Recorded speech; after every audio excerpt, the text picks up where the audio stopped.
If you didn't know, there's a new dev tool that's got a lot of hype around it right now that could be a competitor to Visual Studio Code, and it's called Cursor. And some may be going as far to say that it could be the VS Code killer.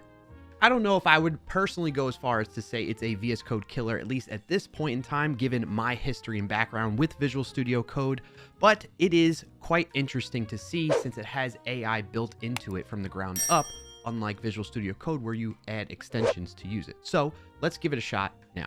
So one of the reasons why it's gaining popularity outside of the fact that it has AI built into it is the fact that it's easy to import over your existing VS Code setup into Cursor. Let me show you what I mean. So if you bring up settings, same way that you would in VS Code, Control comma or Command comma on Mac OS, you can click on the Cursor settings here and then go to full settings. And this is where there's the VS Code import option. You click on import. It'll make sure that you really want to do that because it's going to erase what's currently set up. If you just installed it, it's going to be the default Cursor setup anyway. You're not going to lose anything. You click confirm and then you step through all the steps there that they take you through to import your settings, your profiles, your extensions that you had in Visual Studio Code. And what I've found so far is, for the most part, most extensions work the same as they would in VS Code without any issues. The one little caveat that I'll call out for everybody really quick is if you like to use things like GitHub code spaces, I personally tend to do that. As you can see, I'm hooked up into one right now. Might make a separate video on that, by the way, if you'd like. It's not quite working. You have to find a hacky way around that to get that to sort out within Cursor, but that's for another time. That said, that's one of the two reasons why I would say people are picking up on Cursor. It has AI built into it, and you can easily transfer your VS Code setup into Cursor. Great. So why, though, wouldn't Cursor just make an extension for Visual Studio Code? Well, let's take a look at that. To help answer that, Cursor on their documentation calls it out. Why not an extension? Well, as a standalone application, Cursor has more control over the UI of the editor, which is key here, which enables them to have a greater AI integration and developer experience when using the AI within Cursor versus what's available to you as an extension developer in Visual Studio Code. As you can imagine, the VS Code folks limit what APIs you have access to when you're an extension developer for various purposes, security probably being one of them. With this approach, the folks behind Cursor have more access to the internal APIs to give that better experience when interacting with the AI built into Cursor. Speaking of AI, let's talk about what models it has available to you. Cursor acts like some of the extensions we've seen and reviewed in past videos on the channel. If you haven't seen those, there's a playlist for all our AI-related security videos that you can check in the card above or a link down below, by the way. So specific models that Cursor interacts with their APIs for, and you can provide your own key to, GPT-4o, 4, Claude 3.5 Sonnet, and then their own model that they have, which is Cursor Small. All right, so speaking of using some of the other models, if you want to use your own API keys, Cursor gives you the ability to do that. That way you handle your own cost. At your own cost, you're using those APIs instead of using and paying for Cursor directly, I believe.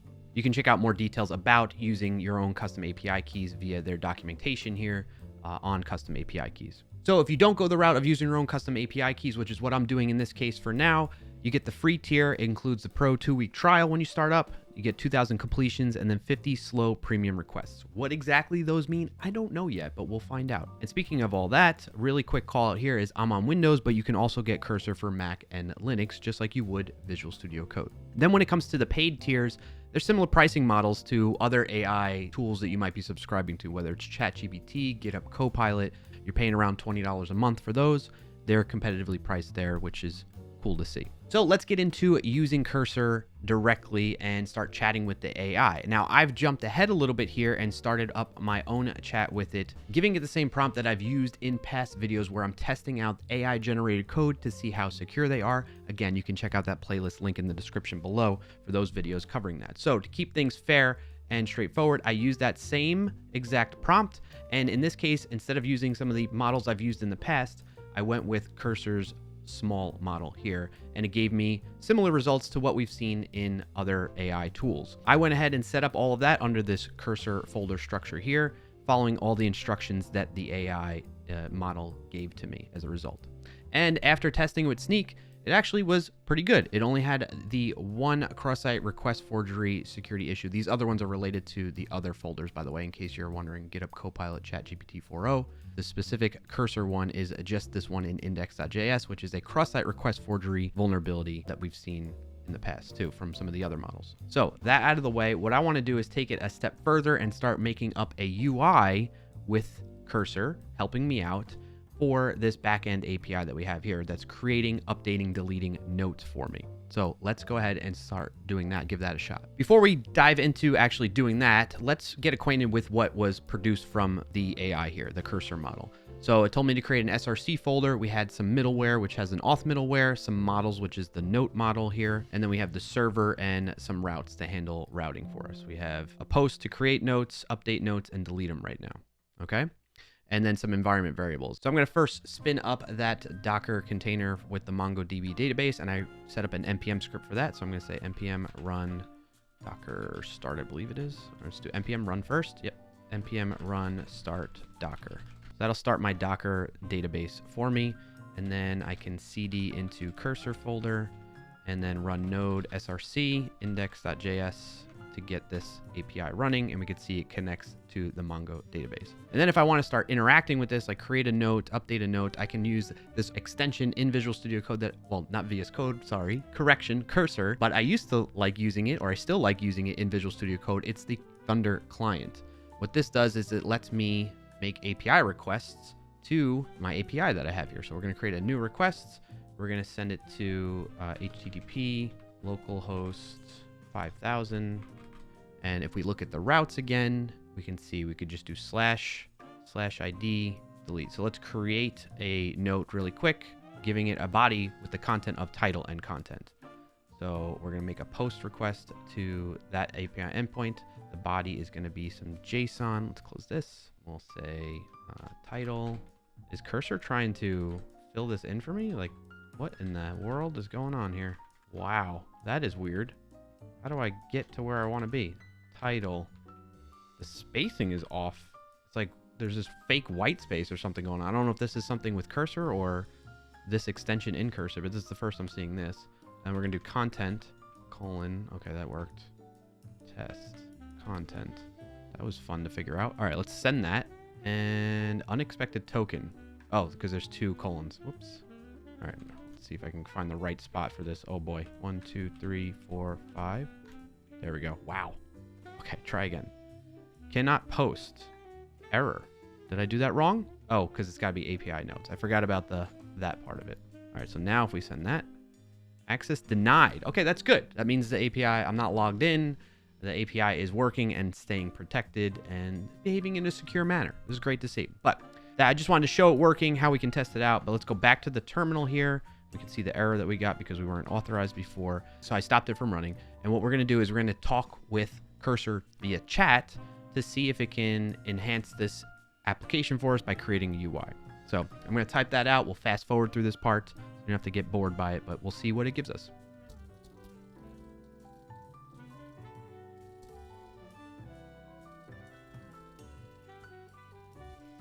All right, so it's going ahead and giving me a response to this prompt where I'm asking it to give me a UI. And in particular, I called out that I want it to be hosted by the API that we've created before, because in the past, I've gotten responses back from AI models that try to assume that the UI is hosted somewhere else or it's statically hosted externally from the API. So I called that out in particular in case anybody was wondering. It's telling us to use EJS, which is pretty interesting to see. I haven't seen an AI model give that to us in the past before. We're going to create a views directory in the source directory and then an index.ejs file. We'll update the Express server to serve those static files from that views directory. And then there's the EJS file. So if you're not familiar with EJS, it's one of those JavaScript-based templating engines for websites, basically. There's a bunch of them out there. One of them being Pug is a favorite of mine. Add basic styles, okay. And then there's the styles content. And that's it. There's no JavaScript to go along with that. Did I miss that part? I guess not, because it's using EJS, and in there it has the script directly in it. So let's see how this goes. Let's see if maybe there's any security issues in this as well. So I'm going to go through and create all of that, and we'll fast forward so you don't have to be bored with watching me manually do that.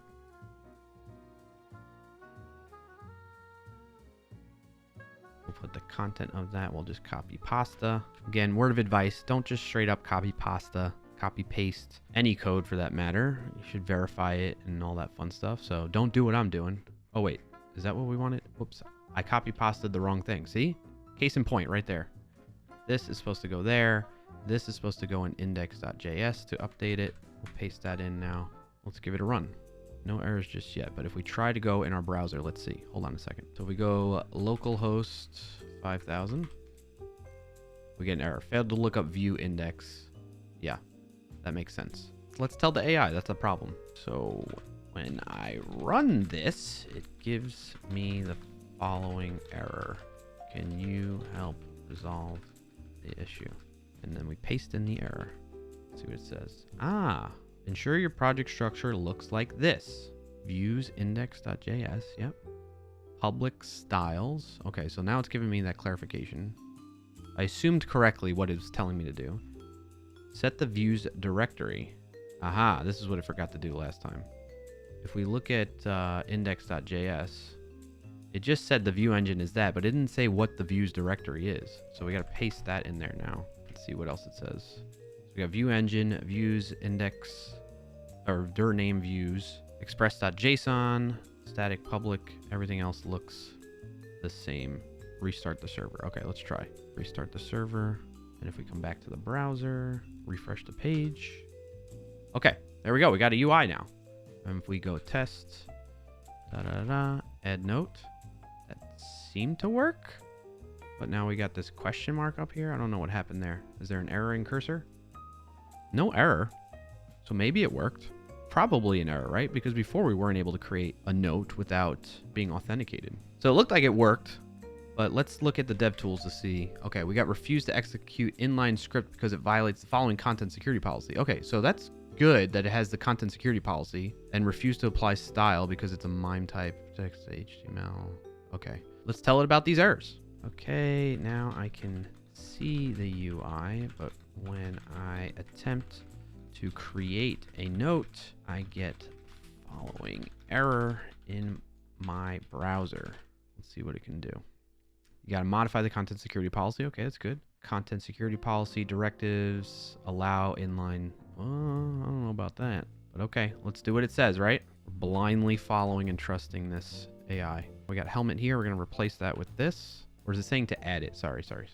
If you want to allow inline scripts, you can modify that. If you choose to do this, you can add the following line. Add the following line. Okay, so let's add the following line. Create a new JavaScript file in the public directory. All right. Oh, option 2. Okay. I should have just kept reading. So maybe we don't want to do that, right? Because then we're allowing an unsafe inline. And instead, let's use a script.js in the public folder. So we'll add a new file, script.js there. Move the JavaScript code from index.js to that file. And so we need to go index.ejs rather. And we should get rid of this script altogether now. Bye-bye. Less code. Just the UI elements in the HTML, or EJS that is, template. That's good. Moving on. What else does it tell me to do? Update your index to include the external script now. Cool. We'll copy that and put that in index.ejs. Where does it say? Right at the end of the body. Okay. Whatever you say, AI, whatever you say.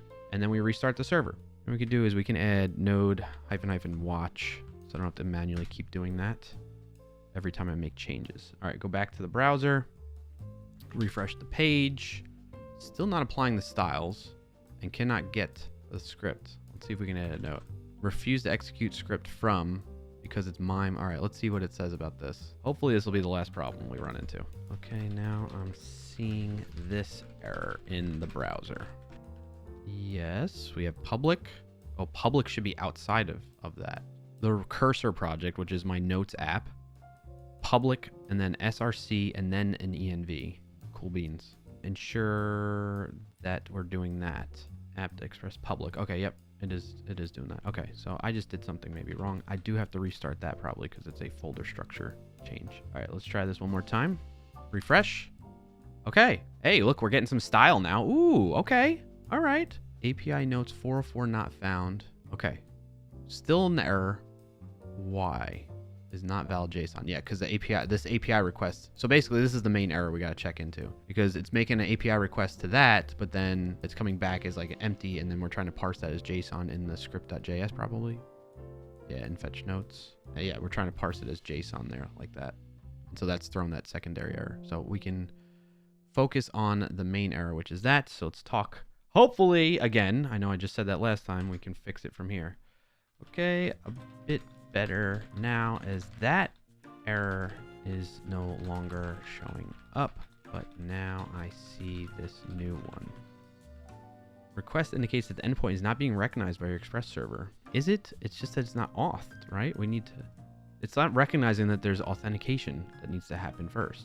I think this is because authentication is needed first before making a request to that API. You're correct. Oh, look at me. Smarter than the AI. All right, we need a... Oh, we're going to add a auth routes.js. Look at that. It forgot all about it. So we're going to say auth routes.js. Okay, and we're going to copy pasta, because that's what we do best here around these parts. Update your Express server. We need to import that. Okay, go to the server at the top here. We're going to import those routes. Perfect. Oh, did you see that? Did you see that? It was like predicting what I wanted to do. And then we want to mount the auth routes. Where are we doing some of that? We're doing that here. Look at that. It's predicting what I want to do. Love to see it. Still getting an error. Module not found. What's the module? Cannot find models user. Update index EJS to include a login form. Okay, it doesn't say where I should put that, but okay. At the top? Maybe? Add the following code to handle the login process. We're going to copy this, and we're going to put this in script.js. Top, maybe? I don't know where it wants us to. Cool. Cool. Ensure token is sent with API requests. Okay, make sure that the existing API request API notes includes the JWT token stored in local storage. Wow. Okay, let's do that. Where's fetch notes? Right here. When we make this request or response, we're gonna... All right, we're replacing this with that. Oh, whoa. Wait, what do you mean existing code? Oh, I copied too much. I've gone too far. We just want to copy that piece and paste that in. And that is how that's going to go. There really should be some guard logic to make sure that that actually has some data. And now we test the application. I don't think this is going to help. We're still getting an error, right? Yeah. Did I mess something up in here? No, that's exactly what I wanted. Module not found all of a sudden. Routes auth. I must have named it wrong. Asking the AI. Oh, wait a minute. I just pasted that in from the terminal and it like did fancy paste. Oh, look at that context. That's cool. Nice job, Cursor. Create a new file for the user model. Why? I already have that. Is not defined or the file's missing. No. It's there. No, the model is there under the path src/models/user. Check the name. Check for export. Restart the server. The editor could not be opened because the file was not found. Is that not there? Am I crazy? It's right there. Note. Maybe I gotta do note. It's... Oh, because it's not user. It's not... I was thinking note. I don't have a user model. What's my user model? Define the user schema. Okay, that's my bad. That is my bad. User.js. Whoops. Okay, I'm a knucklehead. Did that fix you a little bit? Source index.js. What do we got? Module not found. Still, models user right here. Okay, there we go. I just had to actually manually restart it. Okay, I think we're at a good point here. Refresh. Kind of good. Okay, so then if I go in like, all right, test. Login failed. Well, how do I create a user? This is redonkulous. Oh, we have to create a register now too. All right, let's create a register. Update your auth routes to include the registration route now. We're copying this. Auth routes. Paste that in. Update your front-end registration. Create a registration form. I'm just going to throw that in there too. Handle registration in your script on the front end. We're going to throw this in here. Pop this bad boy in. Okay. Just anywhere, right? Why not?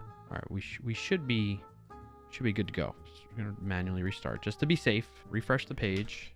Let's make it a little bit smaller so we can read. All right. Here's our registration. So we're going to say username, test, register. User registered successfully. Log in. Test. Log in. Are we logged in now? Did we store the JWT? We have, yeah, there's the token. We're still getting this error. All right, it's because we don't have a notes, like a get request for the note. So, okay, we need a route to get all notes and show them in the UI. In the note routes, make sure you have the route to get all notes. Yeah, that's what I'm talking about right there. Why didn't we do that from the start? So now if I come back over to the UI, refresh the page, are we getting that 404? Okay, just on the favicon. Okay, cool. So if I add a note, save that. There we go. All right, we got a working solution. Not the nicest looking thing, but decent, and it's functional. So I'm really impressed with Cursor so far. I'm going to keep using it as my daily driver to see what other aspects of it around the AI, because we've only been using the chat interface in this case, but there's also inline capabilities directly in the files that you might have open and other ways to interact with Cursor's AI capabilities. So I'm going to keep doing that. Maybe we'll have a follow-up video after I've had some time to trial it out a bit more and get back to you. But I hope you found this useful. And if you did, be sure to like it down below and share it with somebody who could put it to use. And if you made it this far, subscribe to the channel so you don't miss out on upcoming videos. Thanks for watching and happy, safe coding, everyone.